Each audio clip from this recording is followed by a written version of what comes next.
Hi, today I'm going to talk about Senlin Ascends, which is the number one book of the series of the Books of Babel, which is written by Josiah Bancroft.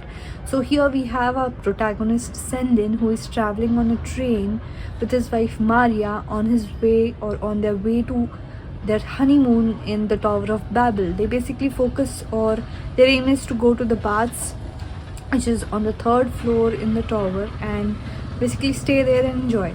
But as soon as they get off the train, they get separated by a crowd in the market, and from there on begins Senlin's journey to find his lost wife Maria. And he basically aims to find her on the third floor because eventually they were going to stay on the third floor in the baths. So he also has his guidebook with him about the tower, and the Tower of Babel is actually one of his favorite subjects to teach as a headmaster of a school back in his town. So he is actually in love with the idea of the Tower of Babel. So the book gives you a fair share of science fiction part, but you also get to experience excellent world building of the Tower of Babel, which is written quite well by Josiah Bancroft. And by the end of the second part of this three-parted book one, you pretty much get an idea that this tower is not a friendly place to look forward to, not so friendly in nature and not a forgiving place. And here the saying survival of the fittest fits appropriately. So Senlin's character is a nerd and introvert, and he has very poor social interaction skills, and the solutions that he thinks about to the problems he faces throughout the part 1 at least felt so irritating that I somehow was not a fan of his decision making skills as well as his intuition. There are many side characters which come and go throughout the book from time to time, and I didn't feel invested emotionally into their character, life story wise as well as emotional quotient as well, because the author has explored very little about their past or their side or their perspective.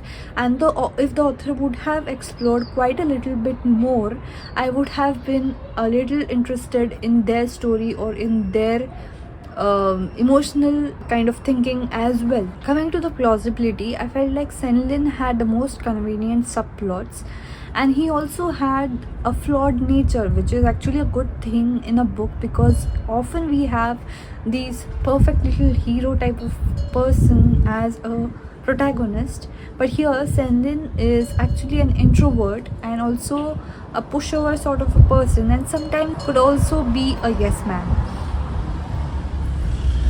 All that ultimately changes in him as we go on with the story in the book, but he was the only character I felt some things for. The biggest disappointment for me in this whole book was the characterization of Maria, and by the end of this book you feel like she is a piece of imagination also for Senlin, because she is not, you don't know many things about her, not even a few things apart from her being a quirky person. And I wish that I was so wrong, because it is because of Maria and the fact that she gets lost we get to explore this adventurous mystical Tower of Babel and ultimately the story of the book itself.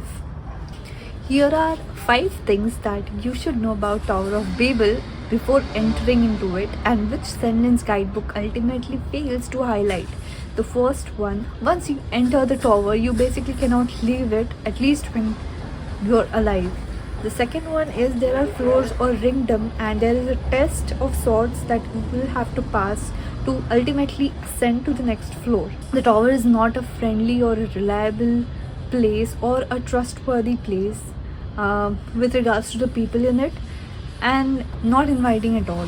Your life or you are a joke, and or you are priceless in a bad way, and you have to keep your game always on every single day in order to survive the tower. I basically found bits and bits of foreshadowing which was done throughout the book by the author, which was very clever of him and which ultimately made the reading experience for me enjoyable and much worthy.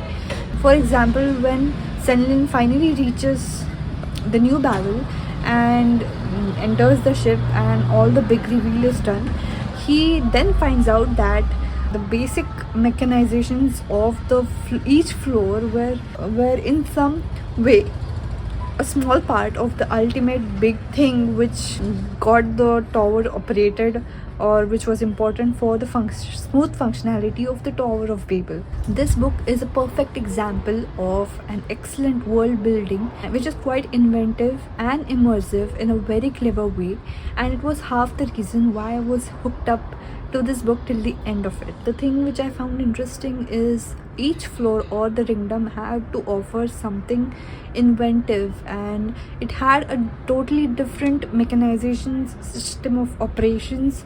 The people who were in it, the ideas or the nature of the people who operated the floors, I think it was or the reason for the character development of Senlin as well as a few side characters too.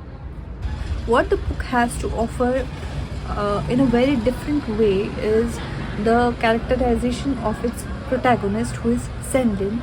Unlike it subverts the idea of this ideal masculine, handsome, perfect guy for a hero. For Senlin, for sure, he is not a charmer. He, in a way, he is quite likable and stupid at times, but he has this speck of braveness in him, which sparks in him throughout or from time to time, and he is a person of conscience. This was the first book by the author Josiah Bancroft, and I have already started with the second book, which is The Arm of the Sphinx. I hope you enjoyed this video. Thank you for watching. Bye bye.